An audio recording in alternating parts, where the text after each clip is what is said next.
अब के हुन्छ?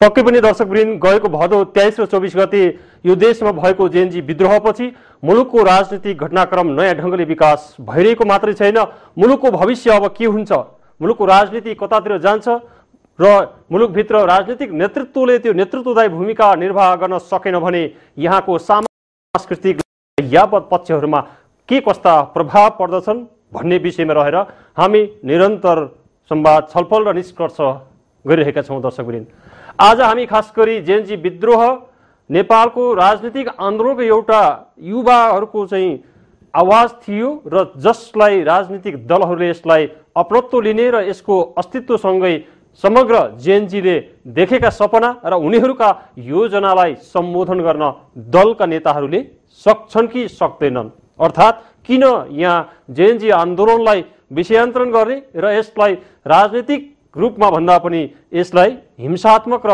अपराधीकरण गरेर फेरि मुलुकभित्र द्वन्द्व निम्त्याउने हो कि भन्ने खालका विविध खालका शङ्का, उपशङ्का र आशंकाहरू जन्मिएका छन्। राजनीतिले एउटा स्थिति आकार ग्रहण गरिसकेको छैन। सरकार अन्तरिम छ, सरकार सडकबाट बनेकै कारणले गर्दा सरकारमाथि संवैधानिक प्रश्नहरू पनि उत्तिकै उठाउने गरिएको छ। विशेष गरी एमाले र काङ्ग्रेसले जेएनजी आन्दोलनलाई अपनत्व लिन भन्दा पनि यसको अस्तित्व नस्वीकार्ने जुन प्रवृत्ति देखिएको छ, यसले फेरि मुलुक एउटा संशयको घेरामा गोलचक्कर मारिरहेको छ। यसर्थ यस आन्दोलनलाई कसरी चाहिँ एउटा बैठान गर्ने र ती नयाँ युवाले बगाएको रगतको मूल्य कसरी पूरा गर्ने भन्ने विषयमा राजनीतिक नेतृत्व इमान्दारिताका साथ लाग्नुपर्ने हो। तर यति बेला सरकारबाट मिल्काइको झोक होस् या सरकारमा पुग्न नपाएको मनोदशा होस्, यी यस्ता प्रवृत्तिले सरकारमाथि थुप्रै प्रश्नहरू उठिरहेका छन् र मूल कुरा यहाँ के छ भने मुख्य दल एमाले, काङ्ग्रेस र माओवादी लगायतका दलहरू यो देशको संविधानको निर्माता हुन् र संविधानको कार्यान्वयन गर्ने जिम्मेवारी पाएका यी दलहरूमा देखिएको यो दुधारे र द्वैत खालको चाहिँ अभिव्यक्ति र प्रवृत्तिले मुलुकमा आउँदो फागुन 21 गते निर्वाचन हुन्छ या हुँदैन भन्ने खालको स्थिति छ भने मूलत भ्रष्टाचारको अन्त्य गर्नका लागि युवाहरूले बगाएको रगतको मूल्य पूरा हुन्छ हुँदैन भन्ने खालको अत्यन्तै सङ्गीन प्रश्न छ। यी यावत प्रश्नहरूको केन्द्रमा रहेर हामीले आजको कार्यक्रममा संवाद, छलफल र निष्कर्ष निकाल्ने कोसिस गर्दैछौँ। दर्शकवृन्द, प्रारम्भ गरौँ नेकपा एमाले अर्थात् यो मुलुकको दोस्रो शक्ति। अब फेरि हामी संवाद गर्दैछौँ झलक गैरी, उहाँ हुनुहुन्छ वरिष्ठ पत्रकार महासङ्घका पूर्व केन्द्रीय सदस्य समेत रहनुभएका, मोफसलमा बसेर पत्रकारितालाई नयाँ ढङ्गले उठान गरिरहनुभएका पत्रकार झलक गैरीसँग म प्रश्न गर्न गइरहेको छु। स्वागत छ झलकजी यहाँलाई।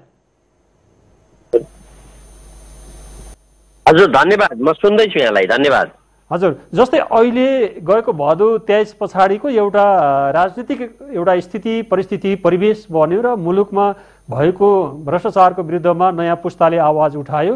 यो आवाज उठाए पछाडि चाहिँ एउटा परिस्थिति बन्यो र 22 भन्दा बढी जेएनजीहरूले चाहिँ बलिदान गरे र अब राज्य नयाँ ढङ्गले जानुपर्छ, मुलुकको राजनीति नयाँ कोर्सले जानुपर्छ भनिराख्दाखेरि भनेको सरकारले निर्वाचनको घोषणा गरेको छ, तर दलहरू सहमत हुन सकेका छैनन्। सबै किन होला? निर्वाचनसँग डराएका हुन् या निर्वाचनको वातावरण नबनेको हो? यसमा दुवै कुरा छ। सबैभन्दा पहिले तपाईँ टिभी टुडे र यो सम्पूर्ण जति पनि दर्शक श्रोताहरू हुनुहुन्छ सबैजनालाई मेरो तर्फबाट यो दीपावलीको शुभकामनाबाट कुरा सुरु गरौँ। हामीले अब वातावरण बनाउने कुरा चाहिँ प्रत्येक नेपाली नागरिकको समेत रह्यो, त्यसकारणले मैले सबैलाई सम्बोधन गर्न चाहेँ। अहिले सरकारलाई मात्रै दोष दिएर हुने अवस्था किन भएन भने यो सरकार कति जिम्मेवार होला भन्ने कुरा चाहिँ आम जनताले जिताएका मतदान गरेका तमाम प्रक्रियाहरू पूरा गरेर विश्वासका साथ पठाएका सरकारहरू झन्डै दुई तिहाई तहका सरकारले समेत त्यो अपेक्षा पूरा नगरिरहेपछि नै यो विद्रोह भएको हो भने अब अहिले गिने चुनेका मानिसहरूबाट भएको यो चाहिँ सरकारबाट त्यो अपेक्षा स्वाभाविक छैन। किन त्यसका लागि प्रत्येक नागरिक कन्सियस भएर जागरुक भएर सरकारलाई सचेत गराइराख्नु पर्यो आफ्ना माग र मुद्दाहरूका बारेमा। जस्तो जुन पुस्ताको हामी कुरा गर्दैछौँ जेएनजी पुस्ता, त्यो पुस्ता नै आफै सङ्गठित ढङ्गले सचेत त गराउनु पर्यो नै। हाम्रो काम सकियो भनेर चाहिँ उहाँहरू जब अहिले जे देखिरहेछ सतहमा जे आइरहेछ त्यो कुराले त वातावरण बनेको पटक्कै पनि माहौल सिर्जना गर्न सकेको छैन। अब राजधानीमा बसेर यहाँले पत्रकारिता गरिरहँदा, यहाँले आफ्ना विचारहरू उत्पादन गरिरहँदा, आफ्ना विचारहरू सम्प्रेषण गरिरहँदा राजधानी बाहिरको स्थिति के छ? हामी अहिले सुदूरको ठाउँमा छौँ। नेपालगञ्जमा बसेर पत्रकारिता गरिरहँदा त्यो साबिकको मध्य र सुदूरपश्चिमको दृष्टान्तहरू हेरिरहँदा, यहाँको अवस्था हेरिरहँदा पटक्कै पनि कुनै कुराको पनि परिवर्तनको आभास यहाँसम्म अहिलेसम्म आइपुगेको छैन। मात्रै निराशा, कुण्ठा, पीडा, आवेग, आक्रोश बाहेक अपेक्षा भन्ने शब्दको त यहाँ कुनै पनि भाइब्रेन्ट हुन सकेको छैन। यद्यपि अब त्यसो भए के गर्ने त भन्ने कुरामा चाहिँ यहाँले जुन कुरा उठाइरहनु भएको छ त्यो माहौल बनाउने जिम्मेवार अब हिजो दलहरूमाथि सुम्पिए, नेतृत्वमाथि सुम्पिएर त्यत्रो संसद बनाइयो, संसदमा केही सीमित नेताहरूका चाहिँ सबै चाहिँ कुरा सुनेर बस्यो। संसद त भाइब्रेन्ट भएन नि त। केही मान्छेहरूले संसद चलाए, केही नेताहरूले चलाए, जसले गर्दाखेरि के भयो त भन्दा संसदले सही दिशा दिन सकेन र त्यो आक्रोशको शिकार बन्नु पर्यो। भने अहिले पनि सरकारले गर्ला भनेर सरकारका ती केही चाहिँ मन्त्रीहरूका भरमा बस्ने, केही सरकारका चाहिँ नजिक जाने अथवा सरकार बनाउन पहल गर्नेहरूका भरमा पर्ने हो भने फेरि पनि स्थिति अर्को विद्रोहतर्फ जान्छ। अर्को निराशा, अर्को कुण्ठा र अर्को समस्यातिर मात्रै यसले दिशानिर्देश गर्छ। यसले निर्वाचनको माहौल बनाउँदैन। आम जनतालाई नै सचेत बनाउने गरी आम जनता प्रत्येक नागरिक जिम्मेवार बन्ने गरी अगाडि बढ्नु पर्यो देखिन्छ मित्र मलाई त। हजुर, जस्तै गरीज्यू यहाँ खास गरी लामो समयदेखि पत्रकारिता गर्नुभएको छ र साबिकको सुदूर र मध्यपश्चिमको भूगोल, त्यहाँको मानव जीवन, त्यहाँको मानव मन, त्यसपछि त्यहाँको संस्कृति, कला, आर्थिक सामाजिक जीवन पद्धतिहरू यी यावत विषयमा यहाँले धेरै चाहिँ खबरहरू सम्प्रेषण गर्नुभएको छ र पछिल्लो चरणमा चाहिँ मुलुकमा एउटा विकसित राजनीतिक घटनाक्रम र त्यसले हाम्रो समाजमा सुदूर र मध्यपश्चिममा पारेको प्रभावलाई पनि यहाँले नजिकबाट चाहिँ बुझ्नु भएको छ, कलमद्वारा लेख्नु भएको छ देखिन्छ मित्र मलाई त। हजुर, जस्तै गरीज्यू यहाँ खास गरी लामो समयदेखि पत्रकारिता गर्नुभएको छ र साबिकको सुदूर र मध्यपश्चिमको भूगोल, त्यहाँको मानव जीवन, त्यहाँको मानव मन, त्यसपछि त्यहाँको संस्कृति, कला, आर्थिक सामाजिक जीवन पद्धतिहरू यी यावत विषयमा यहाँले धेरै चाहिँ खबरहरू सम्प्रेषण गर्नुभएको छ र पछिल्लो चरणमा चाहिँ मुलुकमा एउटा विकसित राजनीतिक घटनाक्रम र त्यसले हाम्रो समाजमा सुदूर र मध्यपश्चिममा पारेको प्रभावलाई पनि यहाँले नजिकबाट चाहिँ बुझ्नु भएको छ, कलमद्वारा लेख्नु भएको छ। यस समग्रतामा आउँदाखेरि यसको अब निष्कर्ष के हो र अब कसरी चाहिँ अघि जानुपर्छ होला? यो त देशभरिकै समस्या हो। तपाईँ जस्तो एउटा जिम्मेवार पत्रकारले अब हामी कसरी अगाडि लैजानुपर्छ भन्ने बारेमा यहाँको दृष्टिकोण र योजना अथवा एउटा चाहिँ सुझाव चाहिँ के रहन्छ? मुख्य कुरा त दलीय अहङ्कार जुन अहिले पनि दलहरूमा जति पनि देखिएका छ, म यो वा त्यो भन्दिनँ। सत्तारूढ मात्रै होइन, सत्ता बाहिर भएका दलहरू कति जिम्मेवार बने होइन। दलीय अहङ्कारबाट मुक्त भएर साँच्चै राजनीतिक दल किन खोलेको हो, केका लागि खोलेको हो? यो मुलुकको विकास, समग्र विकास र त्यसको नेतृत्व लिनु हो नि त। भने उहाँहरू त्यो दिशातर्फ आफूलाई कम्प्लिटली पुनर्संरचना, विचारको पुनर्संरचना, सङ्गठनको पुनर्संरचना, समावेशिताको पुनर्संरचना, हरेक हिसाबले आफूलाई पुनर्संरचना गरेर अगाडि बढ्न तयार हुनुपर्छ। त्यो तयारी जब सुरु हुन्छ नि, त्यो तयारी सुरु हुँदाखेरि चाहिँ मन, वचन, कर्मले, भाषणले मात्रै होइन, वचनले मात्रै होइन, कर्म, व्यवहार, भावनामा नै त्यसरी तयार नहुने हो भने यी अहिले भएका दलहरूका उठापटकहरूले यो मुलुकलाई कहीँ पनि पुर्याउँदैन भन्ने त देखिहाल्यो नि। हिजो दशक बढीको सशस्त्र विद्रोहमा को त हामी त एकदम साक्षी हो नि। तपाईँ हामी त साक्षी भएर हेर्यौँ नि। जनताका अपेक्षा के थिए? जनताको अपेक्षा यो थियो र यो यसरी देशै डढ्छ भन्ने अपेक्षा थियो र हामीले त्यति भयानक क्षति भोगेर, मानवीय क्षति, भौतिक क्षति भोगेर यहाँसम्म आइपुग्दा अब त देशले निकास पायो भने हो नि त। त्योभन्दा अगाडि 46को आन्दोलन, 45-46को आन्दोलन पनि हामी त नजिकबाट हेऱ्यौँ, हामी साक्षी बन्यौँ। त यहाँसम्म अहिले 62-63को आन्दोलनका हामी आफै सहभागी भयौँ, आफै आन्दोलनका चाहिँ विभिन्न मोर्चाहरूको नेतृत्व गरियो नागरिक समाजका तर्फबाट।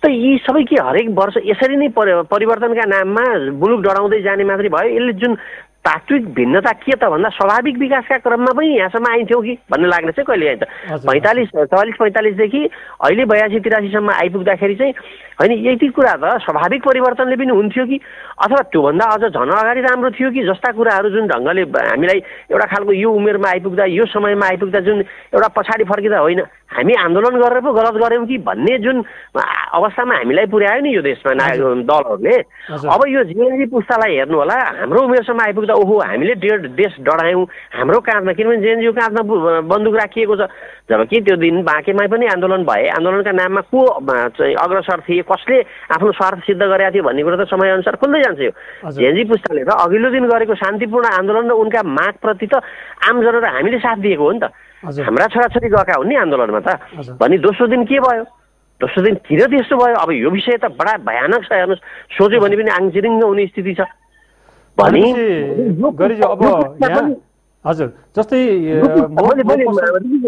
जस्तो तपाईँलाई भन्नु भने हामीलाई यो पुस्तालाई पनि भोलि त्यो निराशा र कुण्ठामा धकेल्ने काम चाहिँ यो फेरि त्यही नियतिको पुनरावृत्ति हुन्छ त्यसले गर्दाखेरि हामी सञ्चार माध्यमहरूबाट पनि हामीले अब दल भनेर मात्रै अथवा चाहिँ यो सरकार भनेर मात्रै पनि भएन अब प्रत्येक नागरिक नै जिम्मेवार बनिदियो भने एउटा कार्यालयको बाँकेमा आज एउटा सिडिओले पुरै चाहिँ आतङ्क मचाइरहेको अवस्था छ हजुर है यस्तो अवस्था छ अब यी चिजहरूको हामी कसरी चाहिँ यो समाजलाई अगाडि बढाउने भन्ने कुरा प्रत्येक जिम्मेवार पदमा बसेका व्यक्तिहरू अथवा प्रत्येक नागरिक समाजका नाममा चाहिँ गतिविधि गर्नेहरू समाजसेवाका नाममा सक्रिय हुनेहरू दलीय राजनीति गर्नेहरू विद्यार्थीका राजनीति गर्नेहरू मतलब प्रत्येक नेतृत्व यसमा अघि मैले सुरुमै यहाँलाई भने जस्तै अब त्यही ढङ्गले जाने त्यही अपेक्षाले जाने त्यही चाहिँ अर्काले गर्देला भनेर जाने हो भने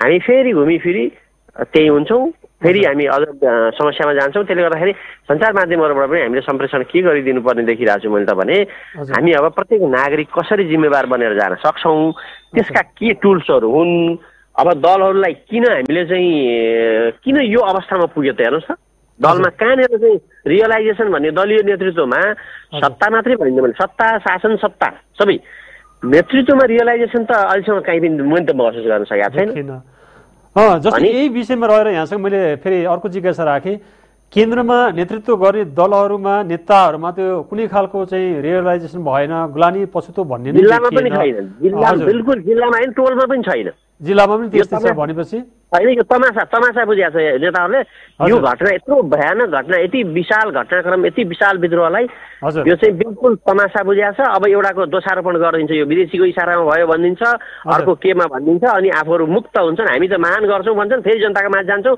फेरि रक्सी मासु खुवाउँछन् फेरि जनता चाहिँ बिक्ने इन द सेन्स यो बाबा एक दिन त मस्त खाना पाइन्छ भन्ने भयो क्या जनता पनि के गरोस् के हजुर हजुर हजुर हजुर यस्तो स्थिति छ होइन गैरीज्यू र अब अलिकति म पत्रकारिताको विषय यहाँसँग मैले जोडेँ हाम्रो खास गरी पत्रकारिता जगतले चाहिँ यो परिस्थिति निर्माण र सृजित परिस्थितिहरूलाई समाधानतिर लैजानको लागि एउटा फ्याक्टरको रूपमा चाहिँ काहीँ न काहीँ चाहिँ भूमिका खेलिरहेको छ हाम्रो भूमिका चाहिँ कति चाहिँ समय सन्दर्भ जनताको माग अनि शासकहरूलाई सुधार्ने कुरामा कति जिम्मेवार छ यहाँ आफै पनि एउटा स्थापित व्यक्तित्व हुनुहुन्छ पत्रकारिताको क्षेत्रमा यो जिज्ञासा मैले राखेँ यहाँसँग अनि त्यसरी बिल्कुल यसमा त म सबैभन्दा पहिले मेरो पत्रकारिता मेरो पत्रकार महासङ्घ यसको पुरा हिस्सेदार छ हजुर बिल्कुल मैले त पत्रकार महासङ्घमा बसेर गर्दा के काम गर्नु पर्थ्यो पत्रकारिता गरिरहँदा कसरी अगाडि बढ्नु पर्थ्यो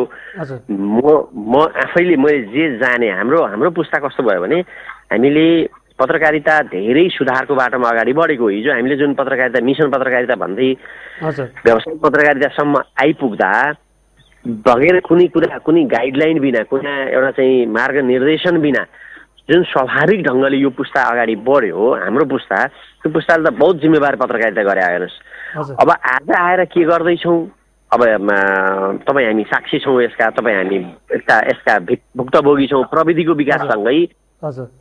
विकाससँगै पत्रकारितालाई पुनर्परिभाषित गरेर हामी जस्तो अगाडि बढ्नु पर्थ्यो त्यो बढ्ने कुरा त नेतृत्वबाट भएन नेतृत्व भनेको प्रेस काउन्सिल हो नेतृत्व भनेको सरकार हो नेतृत्व भनेको पत्रकार महासङ्घ हो त यसलाई पुनर्भाषित गरेर किनभने हिजो हामीले हिजो हाम्रा चाहिँ किशोर दाईहरूले, किशोर नेपाल, किशोर श्रेष्ठहरूले गरेको पत्रकारिता र अहिले तपाईँको चाहिँ हामीले गरेको पत्रकारिता र अब चाहिँ आउने पुस्ताले गरेको पत्रकारितालाई एउटै ठाउँमा राखेर हामीले त मूल्याङ्कन गर्न त सक्दैनौँ। अवस्था, परिस्थिति, प्रविधि होइन।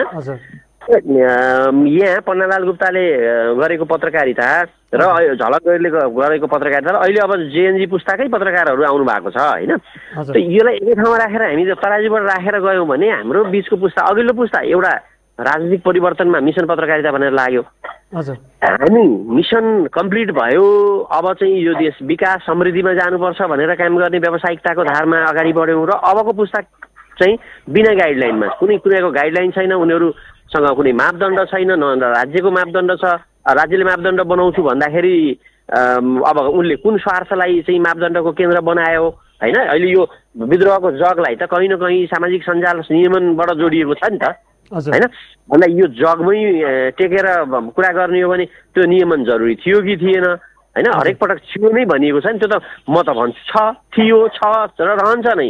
किनभने यो यसले अराजकता बाहेक केही पनि धेरै ठुलो उपलब्धि चाहिँ, अराजकता चाहिँ ठुलो उपलब्धि दिने भयो, तर यसले दिएको अरू उपलब्धि गौण हुने भयो नियमन बिना अहिलेका सामाजिक सञ्जालहरू प्रविधिहरू चलाइरहँदा। त्यसकारणले पत्रकार महासङ्घले यसलाई चाहिँ दिशानिर्देश गर्दै यहाँसम्म आइपुग्यो। त पत्रकार महासङ्घलाई त मैले अघिल्लो पटकै तपाईँको निर्वाचन अगाडि नै भनेको थिएँ नि, यो संस्था यति निकम्मा ढङ्गले कसरी अगाडि बढ्न सक्छ, किन जवाफदेही ढङ्गले यो संस्था अगाडि बढिरहेछ भनेर त हामी भन्दै आएको हो होइन। तर अब खै के हो कि बडा यो हामी कस्तो भयो भने गोल पोस्ट बिनाका प्लेयरहरू मात्रै भइरहेछौँ कि, गोल पोस्ट छैन। गोल के हो, हाम्रो लक्ष्य के हो, यो मुलुकको चाहिँ एउटा साझा धार र धारणा के हो भन्ने नै न दलहरूमा देखिया छ। तिनी दलका उपज हामी भयौँ, त्यही दिन तिनकै पछाडि कुद्ने भयौँ, हामीले पनि त दिशा निर्देश दिन सक्थ्यौँ नि त। जस्तो तपाईँको चाहिँ शाही शासनको सुरुवात भयो, जुन निरङ्कुश सङ्कटकाल राजा ज्ञानेन्द्रले, तत्कालीन राजा ज्ञानेन्द्रले चाहिँ शासन सत्ताको नेतृत्व चाहिँ आफ्नो हातमा लिएको निर्णयपछि देश कुन भ्याकुम अवस्थामा थियो, बाँकेले नेतृत्व लिएर त्यसको विरोध सुरु गरे हो। त पहिलो आन्दोलन त नेपालगञ्जबाट भएको हो, हामीले गरे हो, पत्रकार महासङ्घले गरे हो। त पत्रकार महासङ्घले यसको विरोध गर्नु पर्दो रहेछ है भनेर बाँकेले दिशानिर्देश गर्यो नि त। त्यसपछि देशैभरि केन्द्र बोल्यो, देशैभरि बोल्यो, नागरिक समाज अगाडि आयो, अनि बल्ल दल पछि आएका हुन् भने कहीँ न कहीँबाट त त्यो दिशानिर्देश गर्न सकिँदो रहेछ नि त। भने दलहरूलाई पत्रकार महासङ्घले दिशानिर्देश किन गर्न सकेन, किन त्यो स्वार्थको चाहिँ झुन्ड भएर बस्यो, किन त्यो केही देलान दल लिएर खामुला भनेर बसे होइन। नागरिक समाजका नाममा भएका चाहिँ विभिन्न स्वार्थी समूहहरूले किन दिशानिर्देश गर्न सकेनन्, किन उनीहरू आफ्नो निज स्वार्थ मात्रै केन्द्रित भए। कर्मचारी यन्त्र अर्को सबैभन्दा भयानक पक्ष, भयानक डरलाग्दो कालो पक्ष भनेको त यो मुलुकको कर्मचारी तन्त्र हो। अनि के त्यो रिफर्मेसन चाहिँदैन? 62-63 आन्दोलन भयो, के कर्मचारीतिर रिफर्मेसन चाहिँदैन? तपाईँको चाहिँ 45-46 को आन्दोलन भयो, 46 को आन्दोलन परिवर्तन, के त्यो कर्मचारी चाहिँ पुनर्संरचना गरिनु पर्दैन थियो? आजको परिवर्तनको तपाईँको चाहिँ आजको यो युवा फ्रस्ट्रेसनमा जेसुकै भन्नुहोस् तपाईँ, यो सबैभन्दा भिक्टिम त कर्मचारी यन्त्रबाट छ। किनभने उनीहरू त मोबाइलबाट विश्व घुम्ने पुस्ता हो नि त। मोबाइलबाट विश्व घुम्ने पुस्ता जब सिडिओ अफिसमा गएर नागरिकताका लागि 3 घन्टा लाइन लाग्नुपर्छ अनि उसले त्यो उपलब्धि देखेन, यो त भ्रष्ट पो रहेछ, यो त खत्तम रहेछ। अनि उनले के भन्ने भयो, के गर्ने, राजनीति यस्तै छ, राजनीति यस्तै छ, दल यस्तै छ। हामीले के गर्यौँ भन्दा दल खत्तम, के राजनीति बिना दल बिना देश चल्छ? तर अहिले कर्मचारीको शासन सत्तामा मुलुक चल्छ। अनि के निकास त लागि त 6 महिनापछि त दलै आउने होला नि त। खोइ मिडियाले त्यतातिर सङ्केत गरेको, खोइ त्यतातिर सन्देश प्रवाह गर्न सकेको। हामी के गर्यौँ भने भ्रष्ट कर्मचारी तन्त्रका हिस्सेदार बन्यौँ। मिडिया सबैभन्दा बढी कमिसनखोर मिडिया छ। तपाईँ डेटा हेर्नुहोस् न, तपाईँ विज्ञापन विभिन्न बाहनामा कर्मचारीले बकायदा प्रत्येक कार्यालयका कर्मचारीले मिडियासँग कमिसन खाएर विज्ञापनको वितरण गरेका छ। एउटा उदाहरणको लागि मात्रै मैले भनेको भने हामी सबैभन्दा बढी दोषी छौँ। कानुनको कुरा तपाईँ लयरहरूको कुरा गर्नुहोस्, लयरहरू के सही ढङ्गले अगाडि बढे त? अर्को डक्टर चिकित्सक सधैँ मारमा परे, सधैँ प्रभावमा परे। उनीहरू चाहिँ देशबाट बाहिरिने स्थिति आयो, चिकित्सकहरू काम गर्न नसकेर सुरक्षाको स्थिति बन्यो। हजुर गैरीजी, मैले अब यहाँसँग अन्तिम एउटा जिज्ञासा राखेँ।